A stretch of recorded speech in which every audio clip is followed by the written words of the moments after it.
آگے کی جو آیت ہے وہ میں پہلے پڑھتی ہوں، اس کے بعد آپ کو ایک بہت ہی پیارا پوائنٹ بتانے جا رہی ہوں۔ پہلے میں اس آیت کو پورا پڑھ لوں۔ اعوذ باللہ من الشیطان الرجیم، بسم اللہ الرحمن الرحیم۔ الذین یؤمنون بالغیب ویقیمون الصلاۃ ومما رزقناہم ینفقون۔ جو غیب پر ایمان لاتے ہیں، نماز قائم کرتے ہیں، جو رزق ہم نے ان کو دیا ہے اس میں سے کچھ خرچ کرتے ہیں۔ اب دیکھیں یہاں پر الذین یؤمنون بالغیب، پہلے اس کو لیتے ہیں، جو الذین یؤمنون بالغیب، اور وہ لوگ جو غیب پر ایمان رکھتے ہیں، غیب پر ایمان، تو یہ کیا ہے؟ قلبی عمل ہے، یعنی دل کا عمل۔ دل کا عمل کیا ہے؟ ایمان، یؤمنون بالغیب۔ پھر اس کے بعد بدنی عمل کے بھی بارے میں بات کی گئی، وَيُقِيمُونَ الصَّلَاةَ، نماز کے بارے میں، نماز قائم کرتے ہیں، بدنی عمل بھی کرتے ہیں۔ اور تیسری چیز وَمِمَّا رَزَقْنَاهُمْ يُنْفِقُونَ، اور اس میں سے جو ہم نے رزق دیا اس میں سے وہ خرچ کرتے ہیں۔ تو یہ کون سا عمل ہے؟ مالی عمل۔ مالی عمل، انفاق فی سبیل اللہ کیا ہے؟ مالی عمل۔ تو قلبی عمل، بدنی عمل اور مالی عمل، تینوں چیزیں کرتے ہیں۔ بدنی عمل حقوق اللہ میں آتا ہے، مالی عمل حقوق العباد میں آتا ہے۔ اب اس کی جب ڈیٹیل جائیں گے تب دیکھیں گے، لیکن اب یہ یاد رکھیں اس آیت میں ہمیں ایمان کے بارے میں پتہ چلتا ہے۔ کچھ لوگ کہتے ہیں نا بس ہم زبان سے لا الہ الا اللہ پڑھ لیے وہی بس ہے ہمارے لیے، یہی ایمان ہے۔ لیکن اس آیت سے پتہ چلتا ہے کہ ایمان صرف زبان کا اقرار نہیں ہے۔ ایمان کس کا نام ہے؟ دل سے تصدیق، دل سے اس کو سچ جاننا، اور زبان سے اقرار کرنا۔ زبان سے بھی بولنا چاہیے، چھپانا نہیں چاہیے کہ ہم مسلمان ہیں، ہم اللہ پہ ایمان لاتے ہیں۔ زبان سے اقرار، اور تیسری چیز اعضاء و جوارح سے عمل کا نام ایمان ہے، یعنی عمل بھی کرنا ہوگا۔ کچھ لوگ یہ کہتے ہیں کہ صرف زبان سے اقرار، کچھ لوگ یہ کہتے ہیں کہ زبان سے اقرار اور دل سے بھی تصدیق کریں، وہ ایمان ہوتا ہے۔ اور ایسے بھی کچھ گمراہ لوگ ہیں جو کہتے ہیں صرف نالج انف ہے ہمارے لیے، یہ جاننا انف ہے کہ اللہ بھی ہے، فرشتے بھی، یہ صرف جاننا ضروری ہے۔ تو مجھے یہ بتائیں کہ کیا ابلیس کو، شیطان کو نالج نہیں تھا؟ تو پھر وہ کافر میں کیوں آتا ہے؟ کیوں اسے مومن نہیں کہا گیا؟ تو یہ غلط بات ہے کہ صرف نالج انف ہے۔ اس میں تینوں چیزیں آتی ہیں کہ دل سے تصدیق، زبان سے اقرار اور اعضاء و جوارح سے عمل، تینوں چیز ہونی چاہیے۔ اور جیسے جیسے آپ عمل کرتے جائیں گے تو ایمان بڑھتے جاتا ہے ہمارا۔ نیکیوں میں جتنا اضافہ کریں گے اتنا ایمان بڑھے گا، جتنا گناہ کریں گے اتنا ایمان کم ہوگا۔ یہ بھی بات ذہن میں رکھیں۔ بہرحال الذین یؤمنون بالغیب، صرف اتنا پارٹ دیکھتے پہلے۔ وہ لوگ جو غیب پہ ایمان لاتے ہیں۔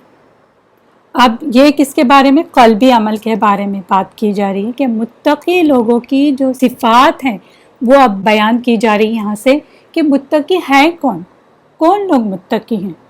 تو یہ جو صفات ابھی آ رہی ہیں وہ ہم میں لانی ہیں، یہ اگر لائیں گے تو ہم متقی بن سکتے ہیں۔ تو یہ وہ لوگ ہیں جو غیب پر ایمان لاتے ہیں۔ اب غیب کیا ہے؟ غیب کیا چیز ہے؟ غیب وہ چیزیں ہیں جو ہماری نگاہوں سے اوجھل ہیں، ہم نہیں دیکھ سکتے ان چیزوں کو، اور وہ چیزیں جسے جاننے کا وحی الہی کے سوا کوئی ذریعہ نہ ہو، صرف ہم وحی الہی کے ذریعے معلوم کر سکتے ہیں وہ کیا غیب کی چیزیں ہیں۔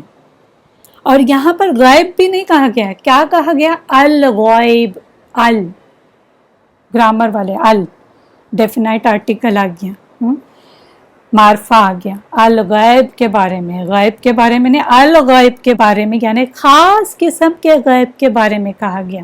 ورنہ ایسی کئی چیزیں ہیں جو غیب میں آتی ہیں، جیسے ہوا ہے، یہ بھی ایک غیب ہی ہے نا، ہم کیا دیکھ سکتے ہیں کہ ہوا کو؟ یا وائرسز جو ہیں اس کو بھی نہیں، بیکٹیریا کو بھی نہیں ہم نیکڈ آئیز سے دیکھ سکتے، لیکن ہم مانتے ہیں۔ ایون بازو کے گھر میں کیا چل رہا ہے، یا کہیں اور مارکیٹ میں کیا چل رہا ہے ہمیں نہیں پتہ. جب تک ہم نہیں جائیں گے تو وہ بھی غیب میں آئے گا. جب تک ہم وہاں نہیں جاتے وہ غیب کے ہی پردے میں رہے گا. تو اس غیب کی بات نہیں کی جا رہی ہے کہ اس غیب کو بھی مانیں گے تو ایمان والے ہوں گے. یہ غیب نہیں بلکہ الغیب، جن باتوں کا ایمان لانے کے لیے کہا گیا ان باتوں کے بارے میں کہا جا رہا ہے کہ اس غیب پہ ایمان لاؤ. یہاں ال جو آیا ہوا ہے نا تخصیص کے لیے، خاص کرنے کے لیے آیا ہوا ہے. تو اس میں کیا کیا آئے گا؟ اللہ یہ غیب میں، فرشتے، کتاب، رسول، آخرت، جہنم، جنت، تقدیر وغیرہ جو آپ نے ایمان مجمل پڑھا ہوگا. آمنت باللہ و ملائکتہ و کتبہ و رسلہ، وہ سب غیب کے پردے میں آتے ہیں. ایون تقدیر پہ بھی ایمان ہونا چاہیے. اگر کوئی کہتا ہے کہ چلے میں اللہ پہ ایمان لاتی ہوں، فرشتے پہ بھی لاتی ہوں، کتاب پہ بھی لاتی ہوں، لیکن کچھ رسول پہ نہیں لاتی، یا میں رسول پہ بھی لاتی ہوں آخرت پہ نہیں لاتی ہوں، اس میں سے کوئی بھی ایک بھی چیز پہ ایمان نہیں لایا تو پھر وہ ایمان والا نہیں ہے، وہ مومن نہیں ہے، وہ کافر میں آ جائے گا.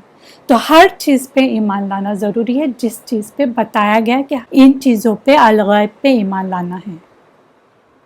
کیونکہ کچھ لوگ ہیں نا آج کل کہتے ہیں کہ کیا ہوا آپ صلی اللہ علیہ وسلم پہ ایمان نہیں لائے، تو دوسرے تو رسولوں پہ بھی لائے نا انہوں نے، اور ان کو بھائی بنایا ہوا یہود نصارہ کو.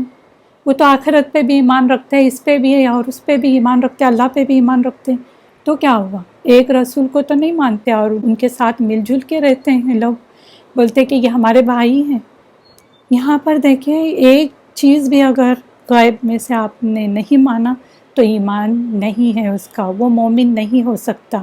اور آگے کی بھی ایک آیت میں پروف دوں گی کہ ایسے لوگ مومن نہیں ہیں.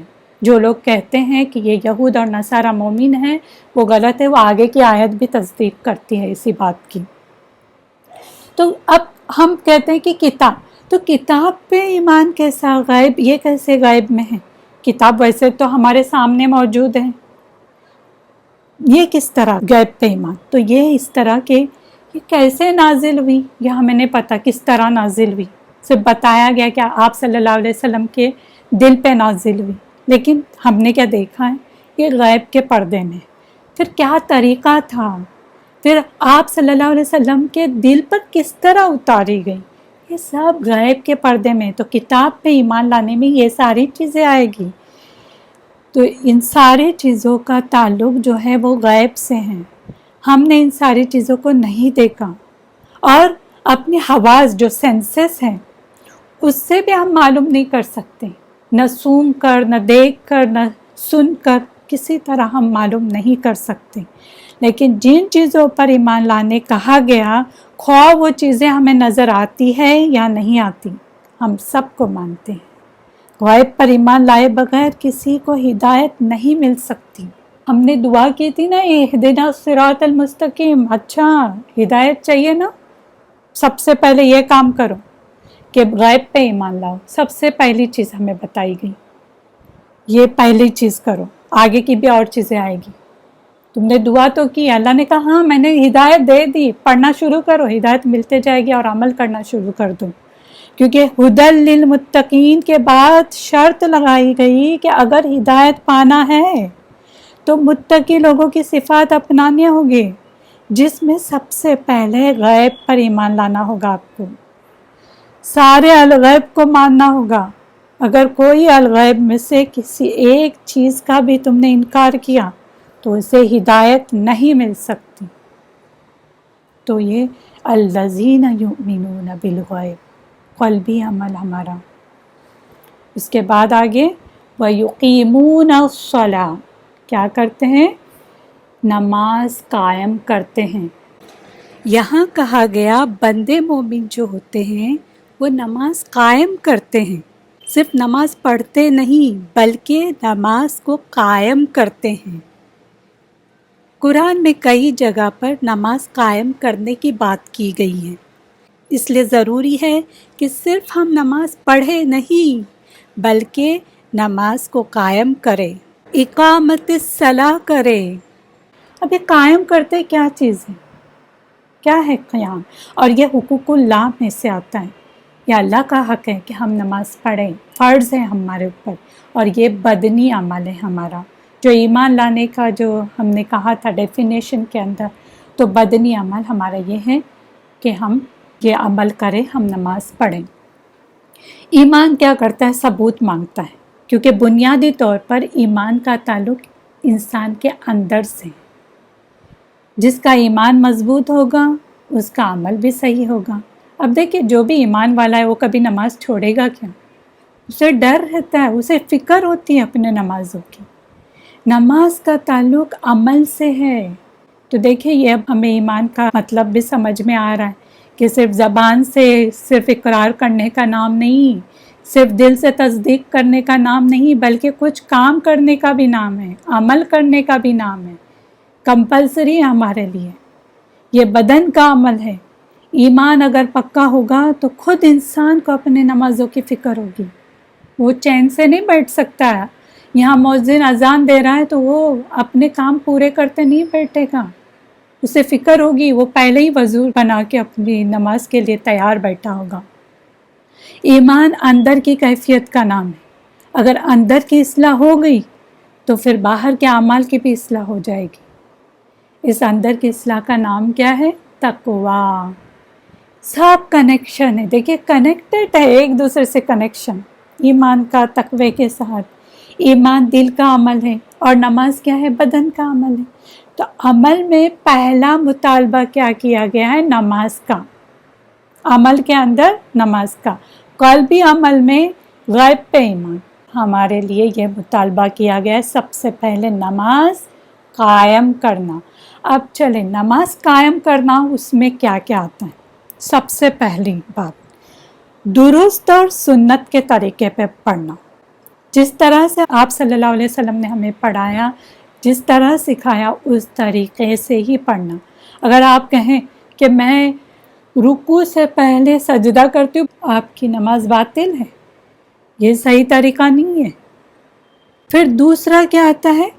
نماز وقت پر پڑھنا۔ نماز کے وقت پہ پابندی بہت سارے لوگ اگنور کرتے ہیں، سوچتے ہیں کہ ابھی تو وقت ہے نا، ابھی ظہر کا ٹائم جب چلتا ہے تو بولتے عصر تک، اذان ہونے تک تو ٹائم ہے نا، پھر کیا کرتے؟ 2 ٹھونگے مارتے ہیں اور پھر اٹھ جاتے ہیں۔ حالانکہ سورہ نساء نمبر 103 میں آتا ہے إِنَّ الصَّلَاةَ كَانَتْ عَلَى الْمُؤْمِنِينَ كِتَابًا مَوْقُوتًا، کہ بے شک نماز مومنوں پر وقت کی پابندی کے ساتھ فرض کی گئی، یعنی وقت کی پابندی کے ساتھ، ڈیلے نہیں کرنا ہے صلاح، جان بوجھ کے نہیں کرنا ہے۔ ہاں کبھی ایسے وقت آتے جیسے ہاسپٹل میں ہے، کہیں اور ہے ایسی جگہ کہ مشکل ہے، وہ الگ بات ہے۔ سفر میں وہ تو قصر کی نماز، وہ تو الگ بات آتی ہے، لیکن حضر میں ہے، گھر میں ہے، یہیں پہ ہماری سٹی میں ہے، تو پھر وہ ڈیلے کر کے نہیں چلے گا، جان بوجھ کے ڈیلے نہیں کرنا چاہیے۔ اور یہ جو میں نے آیت پڑھی نا، وہ پتہ ہے کون سی بیک گراؤنڈ میں آتی ہے؟ یہ آتی ہے جنگ کے وقت کی۔ جنگ کے وقت کہا گیا کہ ٹائم پہ نماز پڑھو، وقت کی پابندی، جنگوں میں بھی وقت کی پابندی۔ حالانکہ یہاں بمباریاں ہو رہی ہیں، فائٹس ہو رہے ہیں، پھر بھی کیا ہے؟ وقت کی پابندی کے ساتھ نماز۔ وہاں پر بھی بتایا گیا، کتنا ایمفیسائز ہے۔ اور بھی ایک چیز اس سے ہم آگے پتہ کریں گے کہ کتنی ضرورت ہے ہمیں ان چیزوں کی، کہ پہلی بات نماز وقت پر پڑھنا، نماز کو دوسرے کاموں کے مقابلے میں ترجیح دینا، پرائرٹی دینا۔ اب ہم جب کہتے ہیں اللہ اکبر، سنتے بھی ہیں نا اللہ اکبر، کیا مطلب ہے؟ اللہ سب سے بڑا ہے، کیا ہم سچ میں بڑا مانتے ہیں؟ فار ایگزامپل کوئی ہمارے یہاں مہمان آ گئے، ہم گپ شپ میں لگ جاتے ہیں، ہماری دوست آ گئی، بچپن کی دوست ہے، بہت دنوں بعد ملی ہے، ہم بعد میں ساتھ میں نماز پڑھیں گے، چلے پہلے ہماری بچپن کی باتیں چھیڑتے ہیں۔ تو پرائرٹی کس کو دے رہے ہیں؟ آپ پرائرٹی دے رہے ہیں گپ شپ کو، اللہ کو نہیں دے رہے، نماز کو نہیں دے رہے۔ تو اس کو لے کے جائیں، اس کے ساتھ پہلے پڑھے، بعد میں گپ شپ ہوتے رہے گی۔ ایون ہم کیا کرتے ہیں، جب فرینڈ چلی جاتی یا مہمان چلے جاتے، پھر کھڑے ہو جاتے اللہ اکبر، اللہ سب سے بڑا ہے۔ تو جب بولنے کی بات تھی تب کیا کر رہے تھے؟